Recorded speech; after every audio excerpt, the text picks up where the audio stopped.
how to fix awkwardness, neediness, and creepiness around women, right? Around the women that you find attractive.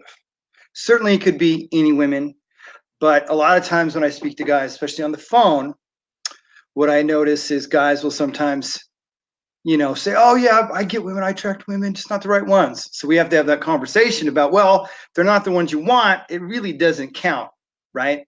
It's sort of like, hey, if you're good at being friends with women and relating to women in a friendly way, it doesn't mean that you're actually good with women or attract women or they find you attractive, certainly adore you, chase you, etc., right? With the vibe, the SMV, sexually magnetic vibe, okay? You could have a socially magnetic vibe. You could have a friendly people magnetic vibe, but that doesn't mean having the right vibe, okay? And so welcome, whether you're joining live or whether you're joining on the replay. Drop a comment below, say hi, say what's up. And throughout this, I encourage you guys to interact. Drop a comment if you recognize something or agree with something or disagree with something or have a question, okay? Share it out as well if it's something that you find valuable and that could be of use to others, okay? Other guys like you, right? Core Confidence is all about helping successful guys who have it pretty dialed in their career, business, even pretty dialed it in with their friends, other areas of life. Health is pretty good, pretty decent shape, especially for your age, right? But this last slice of life, love life with women, it's just driving you nuts because you're having a hard time solving it, right? You're having a hard time doing that. And that's what we're here to help you with, okay? So again, David Hamilton, Core of Confidence, and I help successful men, entrepreneurs, executives, kick butt, high-end, high-income professionals, doctors, lawyers, attorneys, tech guys, that whole range, guys that have this stuff dialed in other areas of life, their career, business, health, friends, family, blah, blah, right? But this is not happening. That's whether you want to date casually, but especially if you want to dial in the right relationship, right? And I see the whole range of successful guys that have these issues, professionally successful guys especially that have these issues, and there's a misconception out there because guys are doing well financially and all that they have it dialed in with women, that it just takes money, and it's so not true. Certainly money can attract a certain kind of relationship. I could use some nasty terms, I could use some PTC terms, but you know what I'm talking about. Probably don't need to say it. Talk about that around here all the time. And so be sure to stick around to the end as well to figure out how to get some really customized, personalized help for this stuff, okay? If this is something you want to break through your challenges, your personal challenges, and we're gonna, the whole range from lack of confidence, friend zone issues, not dating the women you want, having to do too much work, chase women down, all that kind of stuff, right? That's what I help guys with. So if you want personalized help, make sure to stick around for how to do that and a bonus of sorts, okay? So of course, we're talking about today how to break through, how to overcome, how to fix the awkwardness, the neediness, the creepiness. And look, of which the last one is probably a little more on the rare side, but at any time it's easy to be perceived creepy by women. I'm going to talk about exactly some of these major points. We're going to cover that versus needy and awkward. And certainly awkward, right, is probably what most guys are up against and face, right? Freezing up and whatever around the types of women like there's guys that can be really good at engaging with, cute, relatively attractive women. But when it gets to the higher, better looking women or women that have a charisma and they're good looking and they have like that vibe, they're really good with people, or they could be really driven, right? A career woman who's got her stuff together. A lot of times guys come to me, they want a woman who has her stuff together, that she has her own career, which is smart, right? It's like you don't want somebody who by default wants you to pay their way. Not that that really matters for attraction, but it's a thing I hear a lot, and it makes sense, right? Even my dad, after my mother died, he started dating again. He was pretty clear because, man, he was in, was he 67? I think 67, 66, 67. When he was back on the dating scene after being married for like 40 years, right? My mom passed away of something called Lou Gehrig's disease related to that. So, So, he noticed that how desperate and needy, right? That a lot of the women could be. And because men tend to die earlier than women, it was like a, you know, playground for him. Now, at the same time, he was really trying to date women around his age range. And a lot of times guys come to me that want to date women in their, you know, 10, 15, even 20 years younger. And it's totally possible. Absolutely is. Of course, I wasn't my dad's coach or even coaching on this stuff back then, but it's totally possible. I do it. I help guys do it all the time, but you really got to take to heart what all the stuff I'm talking about here. So let me make sure I haven't got my little thing up here. Boom. Got to use my little titles, right? I already talked about this stuff. That's me, right? So let's dive into the first point. So the first point here I want to cover is got to stop the needy or creepy staring, glancing, or what I also call squirreling, okay? Stop the squirreling. Oops, I got my live thing coming on over here. So what does this mean? It's pretty simple. So I'll just tell a story about this first of all, okay? I used to belong to a club called Planet Fitness, okay? Planet Fitness. And I'd go in there and attractive women in there, right? And if you let them, the attractive women will be open to you and receptive. But a lot of guys are staring women down, right? Especially in the gym when the butts are showing and the boobs and the spandex and all that stuff, right? Now, it can be advantageous, having a good hard body, right? But I'm telling you, vibe is way more important than that. And I remember one time seeing this guy, definitely in better shape than me, tall, kind of that lanky, muscular build, in really good shape. And he would just, I remember there was like this little workout area where you could do, your ab work and just miscellaneous stuff, planks and jump rope or whatever, right? I'd go do the planks and abs and stuff, whatever, a couple of machines. But there was a ledge in a little room, and he would stand there, and he was staring at different women, but I think one in particular, and he would just stand there and go. If that's not the epitome of creepy, and so I don't know if you can see I have my hands on the ledge here. I'm kind of like, and then the girl would see, and I was just like, oh, this is so bad, so bad. Good looking guy in great shape, ultra creeper, ultra like, yeah, I want to hit that kind of look, right? Like the dirty, creepy look, okay? And that's like the extreme version. But any kind of squirreling, which I call is like, oh my gosh, she's hot, right? Which is like the saucer eyes look. Like that is bad, guys. It's not good. And really beautiful women, they pick up on that stuff all the time because they're getting checked out by guys all the time. So when you stop,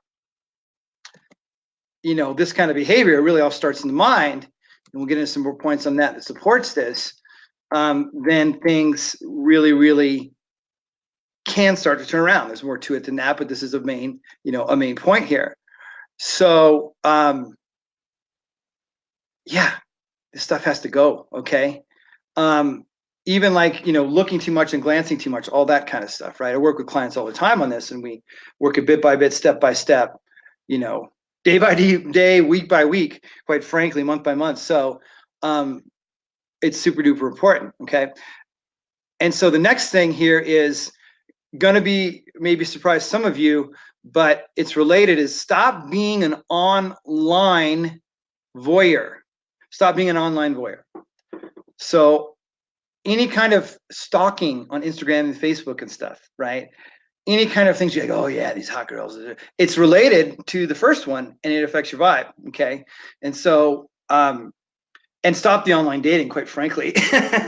Well, I don't say stop it. Look, it can work as a secondary approach, but primarily, if you can nail meeting women socially and in person, like I always talk about, online dating can be a breeze. But then what I find is when I help guys with stuff, when you live this way, you don't need online dating.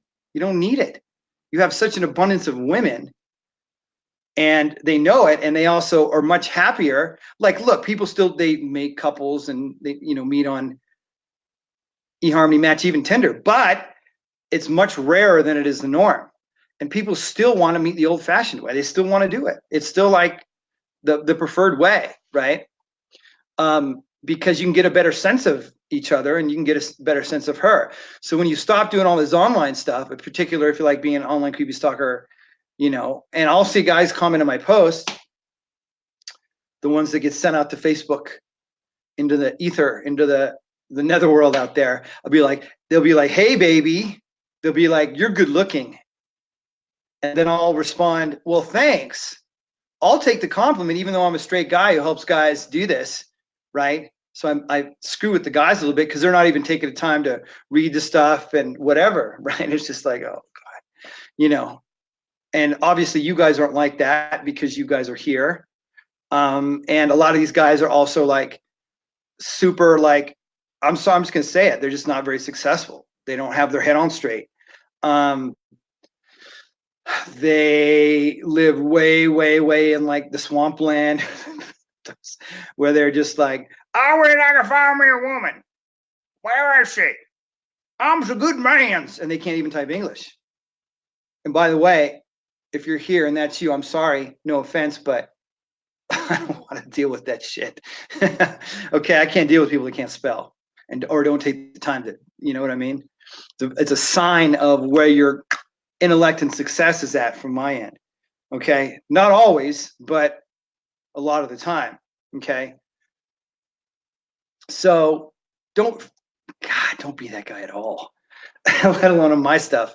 Don't be that guy out there and the rest of the interwebs and Facebook and Instagram and whatever the hell the current social media is by the time you watch this, if it's years down the road or whatever. Okay, so stop that. Next thing I want to talk about is value yourself more and what you can offer instead of pedestalizing. Core key concept, attraction accelerator number 4, remove the pedestal. Too much drooling and too much, she's so much better to me just because she's good looking. And it doesn't work. And if you do get in a relationship, she always has the power and she doesn't really respect you. And you're her little bee, her little biatch, right? And that's not who she wants to be with. So the more that you value you, and I'm not saying to devalue women by removing the pedestal, you put her up there. She's already got whatever value she has and feels herself, right? And you throw her up there.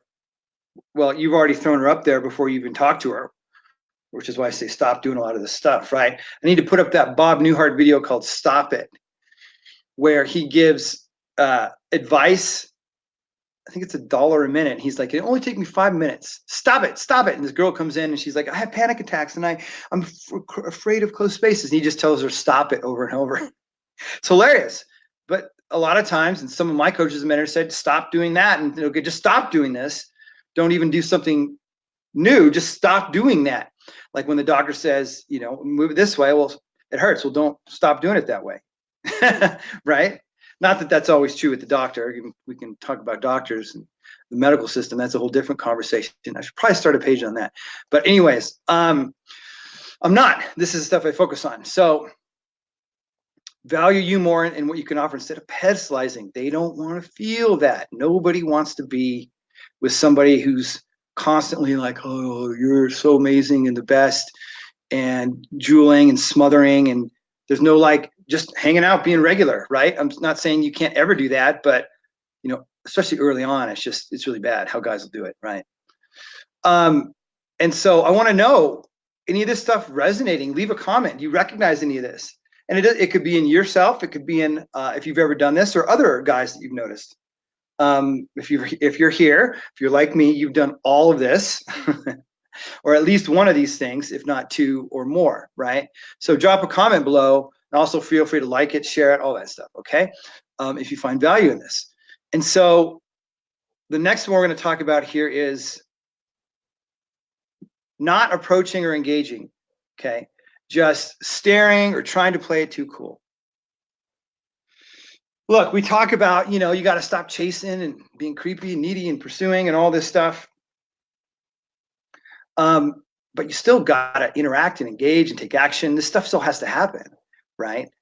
I still got women. They're still women. And a lot of the times the action needs to be taken by the man first. Now, what happens after that is, some of the stuff I'm talking about here, you don't want to put on the pedestal and do all this chasing stuff and be needy and, and all this crazy over complimenting and all that kind of crap. But you do have to take that initial action. And that's why we're talking about meet women socially. You can never go wrong with having better social skills with people in general, and certainly with, women being the king instead of the hunter. Huge part of flipping the script and sexually magnetic vibe too. Okay. Plays into it. Right. And then playing it too cool. Like when I help guys and they start to do this, a lot of times they'll think they can just sit there, and then they're not really given any value. And not that that can't happen, and not that women won't hover and approach and do all kinds of stuff, because they will, with the right vibe. But again, then there can be this like avoidance thing. And usually with the shy guys, who can become avoidant and think, oh, great, I don't have to do anything. I can still be scared shitless, and I'll still, they'll still be squirreling and, all uptight and tense and not relaxed. And they think that they can just like stay as uptight as they were and anxious and not realize how much relaxation does play into this. Certainly courage and stuff can play into it too, feeling fear and doing it anyway, taking some action. But of course, that in and of itself, just having courage and facing the fear and taking it and doing it anyways, doesn't mean you're going to get a result, especially if you're doing all the chasing stuff. But it really can be a part of it. And at least a little bit of the time is, right? We all get a little nervous sometimes, and talking to people, talking to women sometimes, right? And over time it gets better if you actually practice and do the kind of stuff I'm saying. So, so you have to approach, you have to engage. Can't just be staring, and you can't just be also just not, aloof and just staring at the wall and trying to like not, right? I've had clients that did that, guys that did that. They took it way too far the other extreme. It's like, okay, well, we got you to stop all the, creepiness and needy behavior. Now you've gone way too far. We got to bring it back to the center, right? And so, yeah, really, really all this is important stuff. Okay. So look, do you want more personalized help? Are you a successful guy in your career, business? Friends, got at least a, minimum social life. You don't have to be the most social guy, because I help guys with that. Health and reasonable status, right? And you want help with this. You want to take this next level. You want to overcome your challenges, confidence, attraction, whatever the range is in there. And you want to create your 10 out of 10 love life and ultimately attract your ideal woman. Just type call in the comments below, and we'll have a little chat over Facebook chat, and see if I can help you. We'll talk about, we can dig into what's working, what's not, and see about mapping out a plan, appropriate steps, and really see how you don't have to wait around the frustration or rejection, if you've been experienced that, the friend zoning, only getting to first or second date, not getting any dates, not able to meet the women that you want in order to, have what you want in your love life, your 10 out of 10, as I like to say. Some of you guys will say, I'm not 10. Okay, 9.9 out of 10 then. How's that? Some of you guys might be 11 guys, like Spinal Tap, the old movie. And so just drop call in the comments below, and we can do that, okay? The call is totally free. It's complimentary. Just got to make sure that, right, you're already fairly successful, pretty successful guy, career, business, other areas of life. You're committed to the change. You want to change. You want to change now. You want to do this. You want to see it through, because it doesn't make sense to map out a plan, see if I can help you if you're not in that place to really make it, I say, within your top 3 priorities, but even top 2 priorities, right? Top 2, 3. And it's usually, hey, kids and kids, family, and work. And then this is, right, part of it. And usually, a lot of that stuff is dialed in with work. It's dialed in with your kids and your schedule and your ex-wife, right? You work out pretty regularly. That's dialed in. So you have some time or you're willing to commit the time, because we can always find the time for things that are important and prioritize this, right? Also, make sure that you're not just trying to get back one particular woman, okay? That's not how we do things around here. It's possible to reattract a woman, but as Sting said, if you love somebody, set them free because it wasn't a fit for now. And the guy that you're being is the guy who's needy and wants her back typically. So you got to go out there, go on your own journey, start meeting new women. It's possible. It's actually better and easier to re-attract an old flame or an ex or whatever, but you really actually have to mentally be in a place to be totally willing to let that go. And it's for the better. There's so many times there are things that just weren't working about that relationship. Okay. So, yeah. So again, today we talked about how to fix awkwardness, neediness, creepiness around women. First thing we talked about was stop the needy or creepy staring, glancing, and squirreling. I got into that and the story of the guy at the gym and what he did and what you don't want to do. And then, be more relaxed and be more normal. Of course, stop being an online voyeur. That plays into your vibe for sure. Because how we do anything is how we do everything is the concept here. Value yourself more and what you can offer instead of constantly pedestalizing these women, putting up to where they don't want to be. Not approaching or engaging and just staring or trying to play it too cool, baby. Okay. And then of course, if you want some more personalized help and all that, you can call in the comments below. And so again, David Hamilton, Core Confidence, helping successful guys rock it in their love lives. They're 10 out of 10. And until next time, we're complete. See ya.